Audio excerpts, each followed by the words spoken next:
Welcome to Payment Matters. I'm your host, Jeff Lin.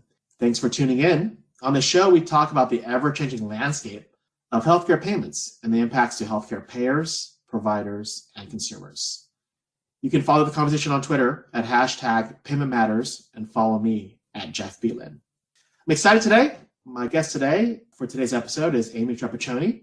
Aimee is a managing director and partner at Melio Company, and I've had the pleasure of knowing Aimee probably for over a decade. So it's great to have you on the show today, Aimee, and thank you for being with us today. Thank you for having me. Just for the audience and just to get to know you better, can you just talk about a little bit about yourself, kind of your career and your history and how you got involved in healthcare? Sure. I'm not certain that it's a terribly exciting journey, but it has been my journey. So always happy to talk about it and happy for folks to understand kind of how I got into the role that I'm in today. Banking actually was a very unintended career path for me. I had attended much different things for myself when I graduated from school, but I found myself in one of my very first jobs out of college working for the First National Bank of Chicago, in Chicago, where I am born and raised and currently live as well. And my banking career and now my career as a financial advisor kind of evolved almost as the banks that I work for evolved. So it was the First National Bank of Chicago, which turned into Bank One, which turned into JP Morgan. So my career kind of followed that evolution and the different roles that I had throughout that process. So kind of how it relates to our audience and certainly how you and I know each other. The first probably 8 years or so of my career was spent as a treasury services salesperson. So working at the bank in treasury services, my client base that I covered in that capacity was healthcare. At that time in healthcare, that was a pretty broad definition. Part of that was driven by the bank.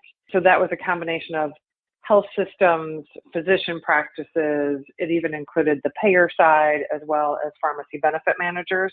So it was kind of the full complement of the definition of what a healthcare client was. Short little sidebar about that.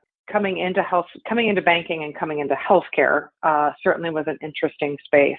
So one of the things I took it upon myself to do is early on, I started attending HFMA roundtables and conferences and different things that were offered that were really kind of focused on the provider space and those challenges. And I think it's funny now because at the time, they would go around and they would ask people, what system are you from? What physician group do you work at?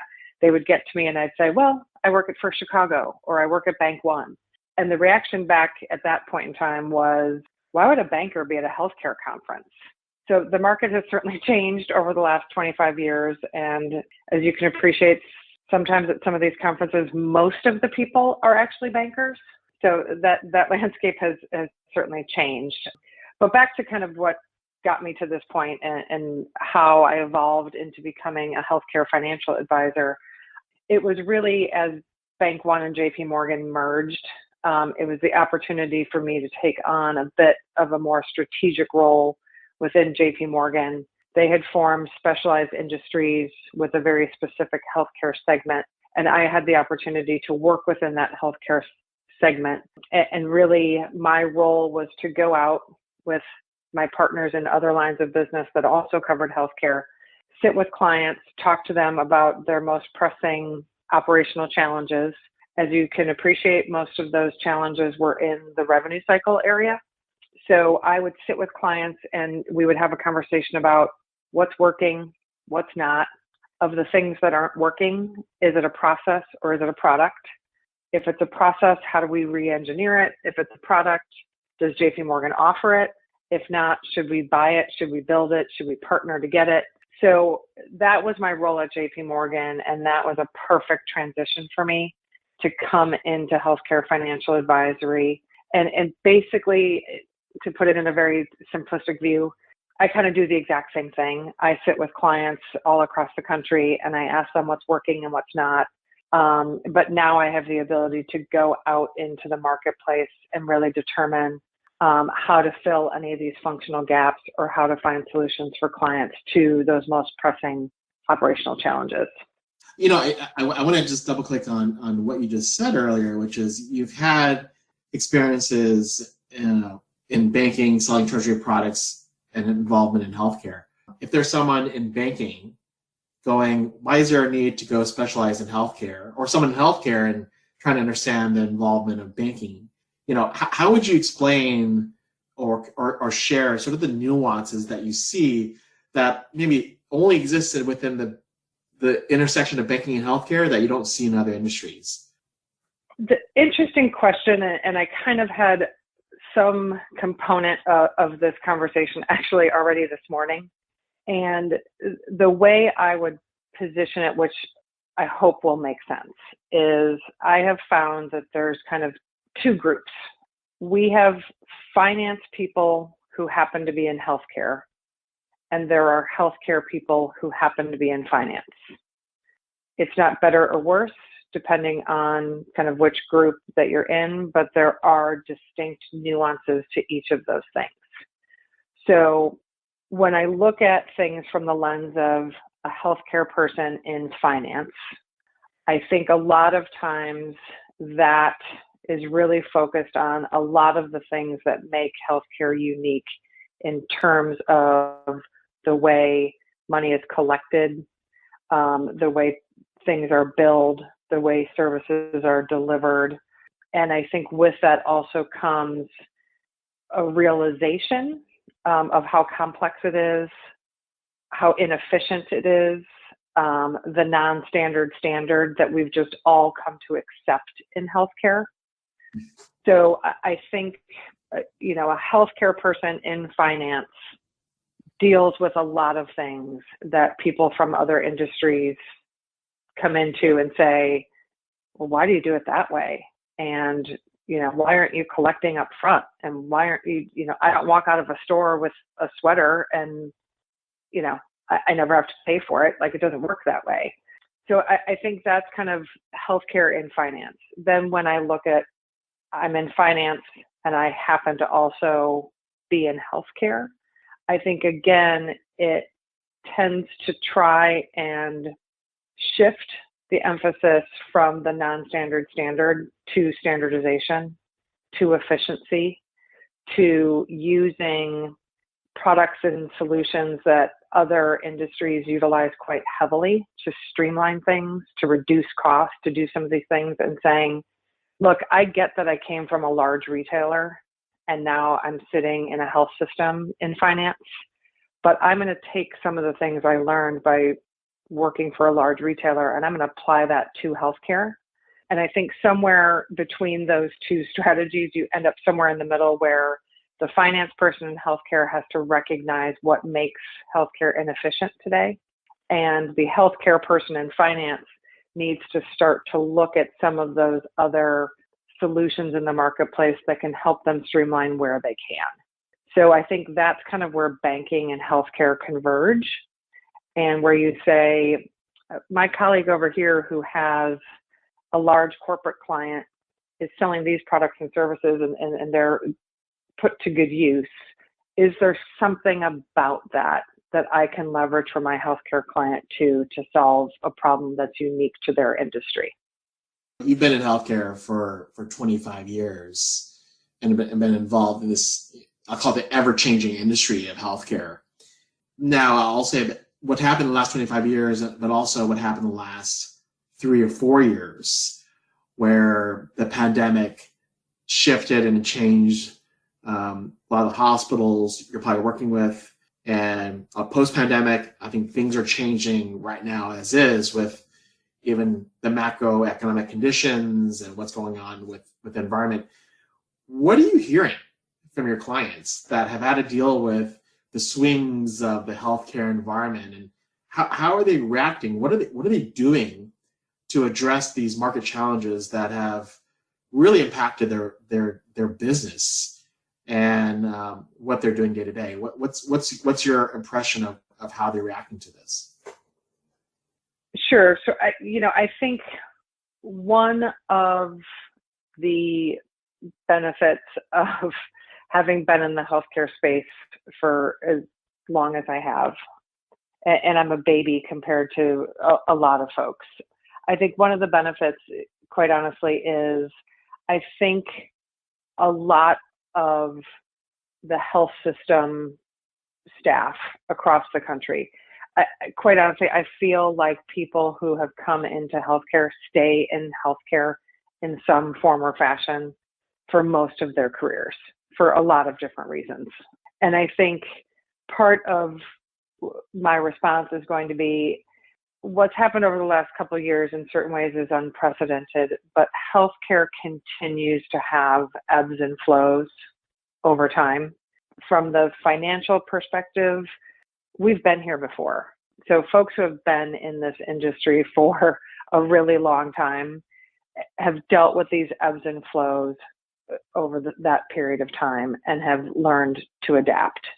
So the pandemic certainly was an outlier for so many different reasons, but fundamentally, when we look at financial experiences and different things, I think it's not quite here we go again, but again, it feels very much like we've been here before. And so there are common themes which we just keep having to find solutions for and ways to navigate around and risks that we have to mitigate. And much of that, frankly, is being under-resourced as an industry. That is true on the clinical side. It's certainly true on the operational and financial side for most of the clients that I work with, is that there's just been over time this basic principle of just being under-resourced. It's either not being able to find the subject matter expertise that you're looking for, the labor market being what it is, the cost of labor increasing so exponentially. So I think we've just learned to deal with being under-resourced.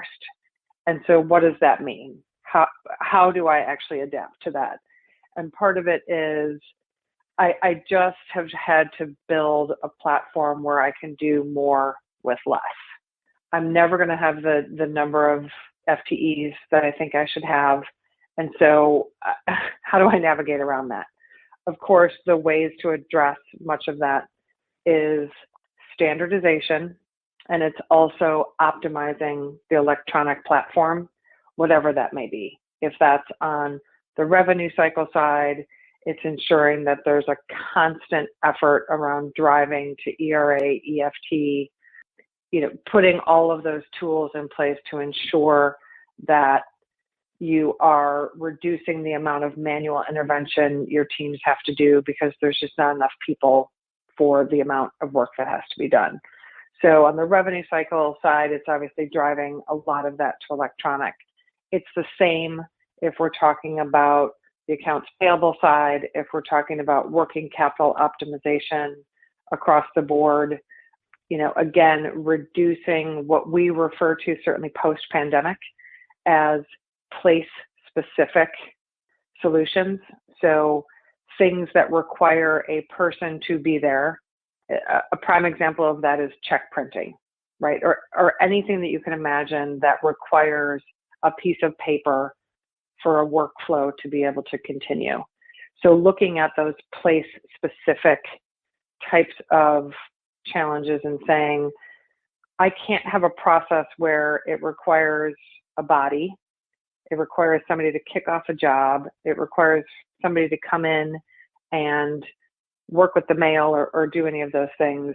So it's really trying to say, look, we've been under-resourced consistently. We have always had to do more with less. How do we actually do that? And it really comes down to standardization, creating a more digital environment and really driving towards electronic, because we still have so much paper in this business. And we need to really, in a very meaningful way, have strategies to get ourselves out of it. If you're just tuning in, you're listening to Payment Matters. I'm joined by Aimee Trepiccione of Melio Company, and we're discussing healthcare, revenue cycle, and finance. Yeah, and that makes sense, right? Like the under-resourced functions and going digital and getting rid of the paper in the system are kind of key examples of how every industry wants to attack it. What makes it so difficult? Is it within healthcare that prevents us to be more standardized, to prevent, to get rid of the paper that's out there?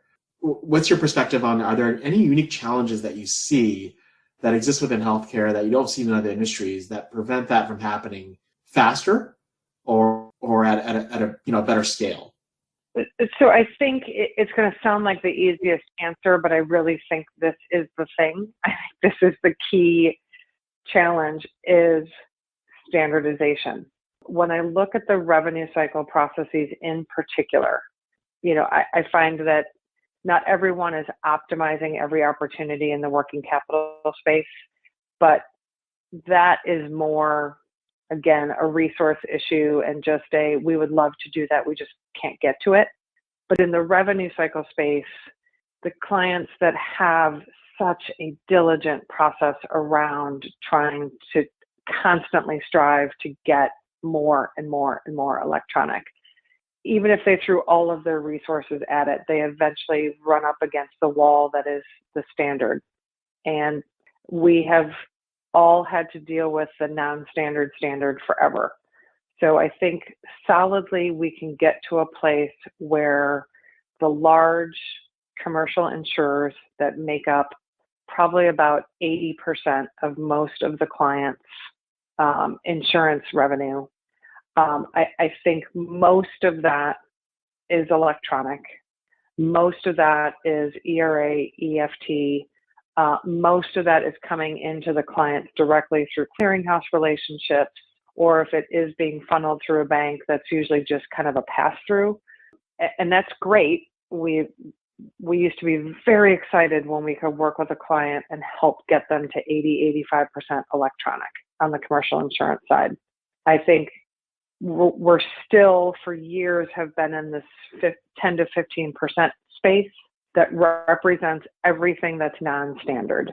And that 10 to 15% is the thing that creates all the manual processes, that requires all of the FTEs to manage it. And in that 10 to 15% of non-standard manual is a whole hodgepodge of things and a whole group of folks that frankly aren't positioned to take advantage of the healthcare standard because they sit outside of that ecosystem. Prime example of that is workers' comp, auto, the VA to a certain extent.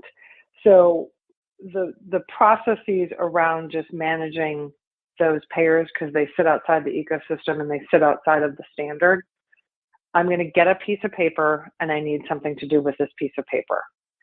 So, it really becomes a dialogue around, okay, if someone's going to have to deal with this piece of paper, who is best positioned to deal with it? Do I outsource that to my bank through my lockbox process and have the bank take this piece of paper and create an electronic transaction for it, so at least I'm ingesting everything electronically? Do I outsource to somebody else? That could be a consulting company, a revenue cycle outsourced company, et cetera. Or frankly, do I just manage it in-house? And that's a challenging question and not an easy answer to come up with, because sometimes the banks can be very successful at that because they can learn what makes things non-standard and they can adapt. Many times that doesn't work, and the health system just says, look, my staff unfortunately knows this stuff better than anybody, and if anyone's going to have to manage it manually, it should be my staff, because it's going to be more accurate. So there is no easy answer, but the reason and the cause is because of lack of standardization. Yeah, that makes sense. Yeah, and I recall back in the days, before X12 and EDI and those standard HIPAA formats, I recall there was a format called NSF, and it was called the National Standards Format. And I think people and guests have told me people would ridicule that abbreviation of NSF to be like, this is the non-standard format in healthcare to send claims. that was the definition of NSF, right?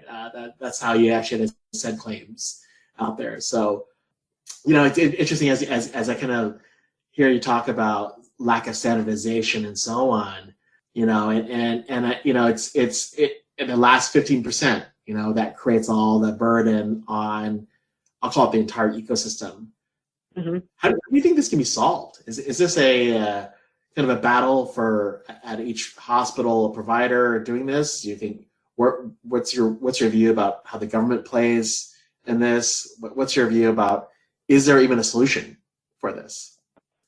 Yeah, I think my, and cue the eye roll from all kinds of people when I go down this path. But if I really think of what is a transformational change that could potentially solve this, or at least components of which, if we start heading down that path, may just, again, challenge the status quo. It's a little out there, but one of the ways to think about it is kind of shifting it and shifting the burden of billing and collection, et cetera, to the payers, and really kind of shifting that lens and kind of saying that the groups that are the best qualified to be able to bill accurately for the services provided, which are the services that are contracted, are the payers themselves. And their ability to collect payment from their members, who they insure, is probably a lot more the members of those plans, in their effort to make sure that they retain their insurance benefits. Their effort to collect from those patients / members is probably going to be a lot more successful than what the hospitals, health systems, physician practices, et cetera, have been able to accomplish, in part because a lot of it is also, I don't even understand my bill. And so for me, when I look at how does all this happen, how does all this confusion kind of get generated, it kind of starts for those folks that are insured. So we can take self-pay out of it. Hospitals can manage self-pay, et cetera. But for the insured, it's really saying it kind of starts with fundamentally understanding what your benefits are, what you're covered for. And then as you then schedule services and understand the cost of those services, what is covered, what is out of pocket, and then have to have the obligation of paying for that out of pocket cost. A lot of that information is wholly contained in the payer ecosystem. And so that's kind of my totally out there transformational change. We're obviously not going to get there anytime soon. So if we start to kind of back up from there and say, okay, how can we improve this? How can we make the information more readily accessible and understandable, and therefore kind of help push the information down to the folks that it needs to get to, and just have a cleaner process. It really is understanding those fundamental benefits, understanding what's covered, understanding what you're being billed for and how, and then when it's time for you to resolve your patient responsibility, you at least feel informed about what it is you're paying for and why you need to pay for it. And I think that's part of it. And I think we're farther along in that regard because of a lot of the digital patient financial engagement and financial experience tools that are being put out into the marketplace to help move that along. So again, it's my long-term vision, and then what are the building blocks that we can put in place in the short to medium terms to maybe help get us along that path. I love the idea, Aimee. I always ask a question at the end, which is, what's your magic pill for healthcare, and there's no wrong or right answer to this, and I like where you're headed on this journey here. These are the payment matters that we're tackling today, and I really wanted to thank Aimee Trepiccione for joining me today. It was great to hear your thoughts and vision for healthcare payments. Aimee, where can our listeners go to learn more about you and Melio Company? You can connect with me on LinkedIn, and you can learn more about Melio Company in general and all of the financial advisory work that we do at meliocompany.com. Awesome. And Aimee, thank you once again for joining me today. And thank you to all of you for listening in. Remember that you can listen to this episode weekdays at 4:30 a.m., 12:30 p.m., or 8:30 p.m. Eastern. You can also listen to this on Apple Podcasts and Google Play Music, or just say, Alexa, play Healthcare Now Radio. If you have a comment about the episode of the show, follow #PaymentMatters, or connect with me on Twitter at Jeff Lin. You can learn more about the show at healthcarenowradio.com or at instrument.com. Until next time, I'm Jeff Lin.